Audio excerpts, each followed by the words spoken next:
હર હર મહાદેવ, જય સોમનાથ. હર હર મહાદેવ, જય સોમનાથ. આપ નિહાળી રહ્યા છો મધ્યપ્રદેશના મહારાણી અહલ્યા દેવી. આપણને ખ્યાલ હશે મિત્રો કે ભોજનાલયની સામે એક્ઝિક્ટ આ મંદિર આવેલું છે. ઈસવીસન 1703ની અંદર આ મંદિર ધ્વસ્ત થયું હતું. મધ્યપ્રદેશના મહારાણી અહલ્યા દેવી આ મંદિરને 1786ની અંદર પુનર્નિર્માણ જીર્ણોદ્ધાર કરેલો છે આ મંદિરનું. તો ભાવિક ભક્તો અહીંયા ભાવિક થઈ એને દર્શન કરી રહ્યા છે. આપ સૌ નિહાળી રહ્યા છો ભવ્યથી ભવ્ય મહાદેવ મંદિરને. તે ઉપરાંત ભોજનાલયની એક જે સામે છે તમે મંદિરે જાઓ તો 100% અહીંયા મહાદેવના દર્શન કરજો.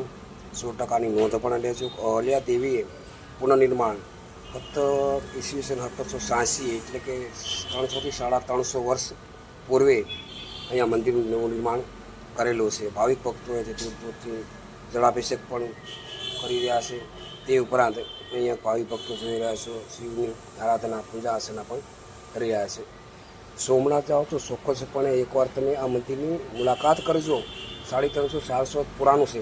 આનું કોતરકામ છે, આનું શિલ્પ સ્થાપત્ય કેન્દ્ર છે, એ પણ તમે ચોક્કસપણે જોજો તો તમને ખ્યાલ આવશે કે ખરેખર આ મંદિર કેટલા ભાવુક થઈ અને ભાવથી બનાવેલું છે. અહીંયા આગળ સરસ મજાનું કોતરકામ છે, રહેવાની સરસ મજાની સુવિધા છે, બેસવાની સરસ મજાની સુવિધા છે. તો ચોક્કસપણે અહીં આગળ જાઓ તો આપણે નિહાળી રહ્યા છો ગૃહભાસ સ્થળ. અહીંયા આગળ જે ભવ્ય લિંગ મહાદેવની આવેલી છે, અહલ્યા દેવીએ મંદિર બંધાવેલું છે. ભાવિક ભક્તો દર્શન કરવા માટે કતારમાં ઊભા રહેલા છે.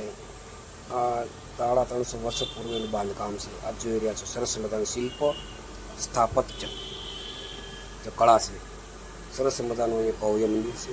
તો એકવાર અવશ્ય તમે મુલાકાત કરજો તો ખરેખર આપણને ખ્યાલ આવશે કે ખરેખર દર્શન જશું.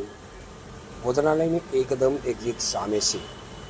તો થોડોક સમય લઈ દરેક વ્યક્તિને હર હર મહાદેવ કે જરૂર અહીં મહાદેવના તમે દર્શન કરજો. ખરેખર આપ નિહાળી રહ્યા છો એ ભાવિક ભક્તો શિવલિંગના દર્શન કરવા માટે આવે છે, જળાભિષેક કરવા માટે લાઈનમાં ઊભા રહ્યા છે. બીલીને પુષ્પાંજલિ કરવા માટે પણ અહીંયા આગળ ભાવિક ભક્તો પધારી રહ્યા છે. આપ ખ્યાલ આવશે ગર્ભાશયની ગર્ભાગૃહની અંદર સરસ મજાનું કોતરકામ શિલ્પ સ્થાપત્ય છે. આપણે નિહાળી રહીશું પુરાતન ચીજ વસ્તુ બધી. અહીંયા ભાવિક ભક્તો શિવલિંગને પૂજા અર્ચના દૂધ ગંગાજળનો અભિષેક કરી અને પોતાની મનોકામના પૂર્ણ થાય એવી રીતે આસ્થાનું કેન્દ્ર બને, જે શ્રદ્ધાનું કેન્દ્ર છે. તો ભાવિક ભક્તો અહીંયા આગળ હોમવન કરે છે અને પોતાની મનોકામના એ પૂર્ણ કરે છે. ભાવિક ભક્તો અહીંયા આ શિવલિંગ કેટલા સાલની છે તો ખબર નથી, પણ જે મંદિરનું બાંધકામ છે એ ઈસવીસન 1786માં બંધાવેલું છે. એટલે 350 વર્ષથી પણ વધારે વર્ષોએ અહલ્યા દેવી મધ્યપ્રદેશની મહારાણીયા મંદિર બંધાવેલું છે, જીર્ણોદ્ધાર કરેલો છે. તો અવશ્ય એકવાર મિત્રો અહીંયા આગળ પધારજો તો આપણને પણ ખ્યાલ આવશે કે ખરેખર આ મંદિર ભવ્ય છે. શિવલિંગની મનોકામના લોકો પૂર્ણ કરી રહ્યા છે. ત્યારબાદ અહીંયા તમે જોજો ગર્ભાશયની અંદર ગર્ભાગૃહની અંદર કેટલું બધું મસ્ત બાંધકામ કરેલું કે આજની તારીખમાં પણ એમનું મસ્જિદ 350 વર્ષ થયા છતાં ખરેખર આપણે જોઈ રહ્યા છીએ કે ખરેખર વંદનીય છે. અહલ્યા દેવીની ભાવિક ભક્તિ એ ખરેખર વંદનીય આપણે કહી શકીએ કે ક્યાં મધ્યપ્રદેશ ને ક્યાં સોમનાથ, છતાં એમને શિવ ભક્ત હતા એવું આપણે માની શકાય. તો શિવનું મંદિર બંધાવે તો સરસ મજાનું અહીંયા આપણે નિહાળી રહ્યા છું. અહીંયાથી તમે જોશો તો ઉપર નીચે શિવલિંગ મહાદેવનું ગર્ભગૃહ છે અને ઉપર ભોયરાની ઉપર પહેલો માળ છે. અહીંયાથી સીડી છે, અહીંયા ભોયરું છે. જે લોકો અહીંયાથી પહેલા માળ ઉપર જઈ રહ્યા છે. ને આ પણ ભગવાનનું મંદિર છે, જ્યાં પણ મનોકામના પૂર્ણ કરે છે. આવી રીતે અહીંયા આગળ ભોયરું છે નીચેથી ઉપર જવા માટે. અહીંયા પણ સરસ મજાનું મંદિર આવેલું છે. તો ચોક્કસપણે જાઓ તો અહલ્યા દેવીની અહલ્યા માતાનું જે મંદિર બંધાવેલું છે સોમનાથનું મહાદેવનું, એ ચોક્કસપણે તમે જજો.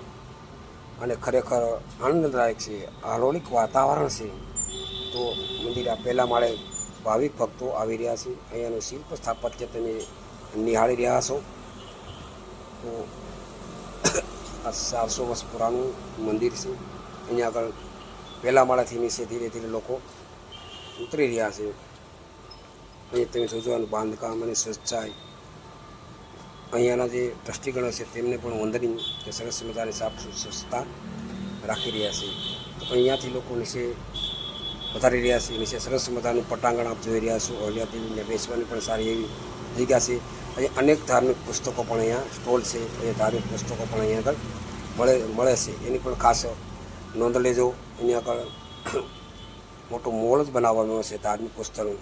તો અહીંયા આગળ ચોક્કસપણે તમે નિહાળી રહ્યા છો તો ચોક્કસપણે તમે પણ જાઓ તો સોમનાથની મહાદેવની મુલાકાત તો ચોક્કસ લેજો. પણ અહલ્યા દેવીએ બાંધેલું મહાદેવનું મંદિર અવશ્ય તમે મુલાકાત કરજો. તમને અલૌકિક ચિત્ર ઊભું થશે. એ ખરેખર વંદનીય છે અહલ્યા દેવી કે જેમણે શિવ ભક્તની મંદિરની જીર્ણોદ્ધાર કર્યો. સરસ મજાનું પટાંગણની અંદર બેસવાની જગ્યા છે. સરસ મજાનું આપણે પરિવાર સાથે જઈને તમે બેસી શકો છો. સરસ મજાનું મંદિરની પટાંગણની અંદર સરસ મજાની સુશોભન કરેલું બેસવાની સરસ મજાની જગ્યા પણ ત્યાં આગળ આવેલી છે. તો એકવાર અવશ્ય તમે અહલ્યા દેવીએ બાંધેલી જે મંદિર છે એને કરજો. આ પટાંગણની અંદર આપણે આવી રહ્યા છે. અહલ્યા દેવીની પ્રતિમા બાંધાવીની યાદમાં આપેલી છે અહલ્યા દેવીની. હર હર મહાદેવ, હર હર મહાદેવ.